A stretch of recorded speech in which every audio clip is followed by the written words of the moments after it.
Hello all the lovely students of class 8th। आप सभी का फिर से हम स्वागत करते हैं हमारे यूट्यूब चैनल पर।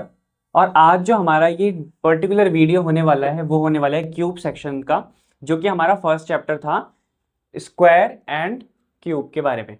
तो उसका ये वाला जो हमारा जो वीडियो रहेगा वो रहेगा क्यूब से रिलेटेड। ठीक है, तो यहाँ पर स्क्वायर के बारे में हमने पूरा डिटेल डिस्कशन पूरा अच्छे से करा हुआ है, जिसके थंबनेल आपको यहाँ पे अटैच दिख रहे होंगे। आप लोगों ने जरूर से चेकआउट करिएगा। और यहाँ पर हम क्यूब की शुरुआत कर रहे हैं। तो क्यूब क्या होते हैं बेसिकली, जब हम किसी नंबर को उसी नंबर से 3 टाइम्स मल्टीप्लाई करते हैं तो हमें जो है क्यूब मिलते हैं। एग्जाम्पल के तौर पर अगर हम समझें तो यहाँ पर अगर 2 है तो 2 की 2 में 3 टाइम्स मल्टीप्लाई करने पर जो आंसर आएगा वो आंसर होगा क्यूब। ठीक है, जैसे 2 2 ज़ा 4 एंड 4 2 ज़ा 8। तो 8 जो है क्यूब नंबर हो गया है, और वो क्यूब नंबर किसका है? 2 का है। ऐसी पर्टिकुलरली अगर मैंने बोला 4 इंटू 4 इंटू 4, तो यहाँ पर कितना हो जाएगा? वो हो जाए आपका 4 4 जा 16 एंड 16 4 जा 64। अब सवाल ये बनता है कि आपको कहाँ तक के क्यूब्स लर्न होने चाहिए फॉर द इजी कैलकुलेशन। तो लगभग लगभग मेरे हिसाब से आपको 20 तक क्यूब्स याद कर लेने चाहिए, जो कि आपकी स्क्रीन में भी कटआउट आ रहा होगा। तो आप लोग वहाँ से इन्हें नोट डाउन करिएगा, क्योंकि इतना टाइम वेस्ट हम यहाँ पे नहीं करने वाले हैं उन्हें लिखने पे। ठीक है, अब यहाँ पर जैसे कि 11 है, तो 11 का क्यूब निकालने के लिए मुझे क्या करना होगा? 11 को 3 टाइम्स मल्टीप्लाई करना होगा 11 से ही। और अगर आपको डायरेक्टली याद है तो आप इजीली लिख सकते हैं 1331 होता है, नहीं तो आप मल्टीप्लाई भी कर सकते हैं। 11 और 11 की मल्टीप्लाई करेंगे तो आएगा 121, जो कि हमने स्क्वायर में सीखा था। और जो 121 आया है इसकी मल्टीप्लाई जब मैं 11 से करूँगा अगेनली, तो यहाँ पर 1331 आंसर आएगा। ठीक है, तो ये तो हो गया हमारा एक जनरल आइडिया कि क्यूब कैसे निकलते हैं। और अगर मैं इसका जनरल नोटेशन की बात करूँ कि इसे हम दिखाएंगे कैसे, तो जनरल नोटेशन कैसा होगा इसका? अगर हम अपने नंबर को n से डिफाइन कर दें, जो भी हम नंबर ले रहे हैं अलग अलग, अगर कोई भी नंबर n है हमारा, तो n के क्यूब को हम दिखाएंगे किस तरीके से? n रेज टू पावर 3, ये हमारा क्यूब का नोटेशन होगा। ठीक है, अच्छा ये बात तो हो गई क्यूब्स की। अब हम बात करते हैं कि इसके कुछ पर्टिकुलर पैटर्न होते हैं, जिसको हम नेक्स्ट सेक्शन में देखते हैं। और इसके बाद जो है इसको मिटा देते हैं। तो अब इस पर्टिकुलर सेक्शन में हम देखते हैं क्यूब की कुछ एक अमेजिंग सी प्रॉपर्टी है, cubes and consecutive odd numbers. मतलब कि क्यूब्स के बारे में और साथ में ऑड नंबर जो कि कंसेक्यूटिव होने चाहिए, मतलब कि लगातार आने वाले जो ऑड नंबर होंगे उनके बीच में एक अमेजिंग सा पैटर्न हम ऑब्जर्व करेंगे इस टेबल के थ्रू। सबसे पहले देखिए, आपको यहाँ पे देख पा रहे होंगे, यहाँ पे 1 लिखा हुआ है और जिसकी वैल्यू 1 ही होती है ऑब्वियसली। तो आपको फर्स्ट ऑड नंबर को प्लस करके मिला है फर्स्ट का क्यूब। इसके बाद अगला अगर हम ऑड नंबर देखें तो होता है 3, फिर उसके बाद आता है 5।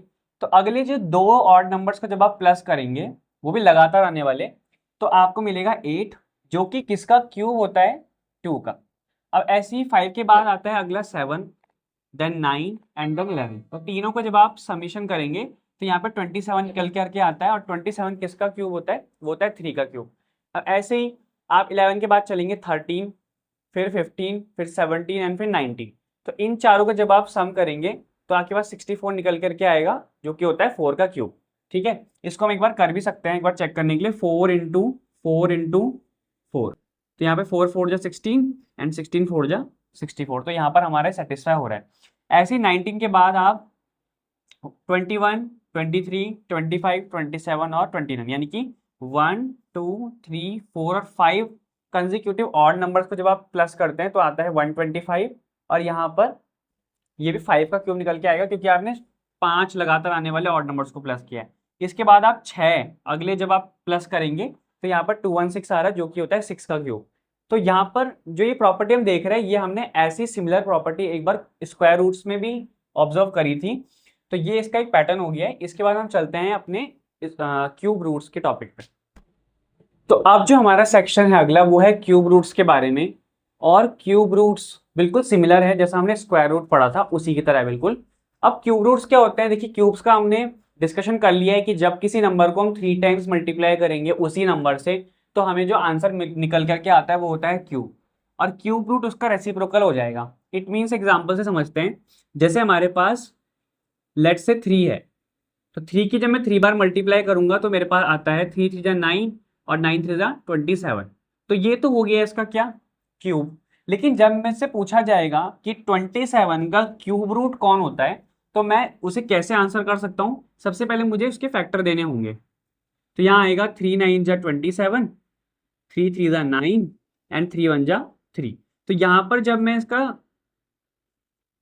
क्यूब रूट निकालूंगा तो देखिए क्यूब रूट का डिनोशन ये होता है, मतलब जो अंडर रूट होता है उसके बाहर हम छोटा सा एक 3 डिनोट कर देते हैं। तो यहाँ पर हमारे पास इतना सा अंतर है, बस यहाँ पे हम 3 3 का पेयर लेके चलेंगे, वहां पर हम 2 2 का पेयर लेके चलते थे, यहाँ पर 3 3 का पेयर बनाएंगे हम। तो यहाँ पर सिर्फ 3 आया है, तो इसका मतलब ये जो है 3 is a cube root of 27, ऐसा हमने लेकर के चलना है। ठीक है, अब जैसे यहाँ पर जो है 14 15 और 16 पेज नंबर पे आपको पूरा का पूरा डिस्कशन दिया हुआ है, और यहाँ पर जो है हम चेक भी करने वाले हैं। Let us check if 3375 is a perfect cube.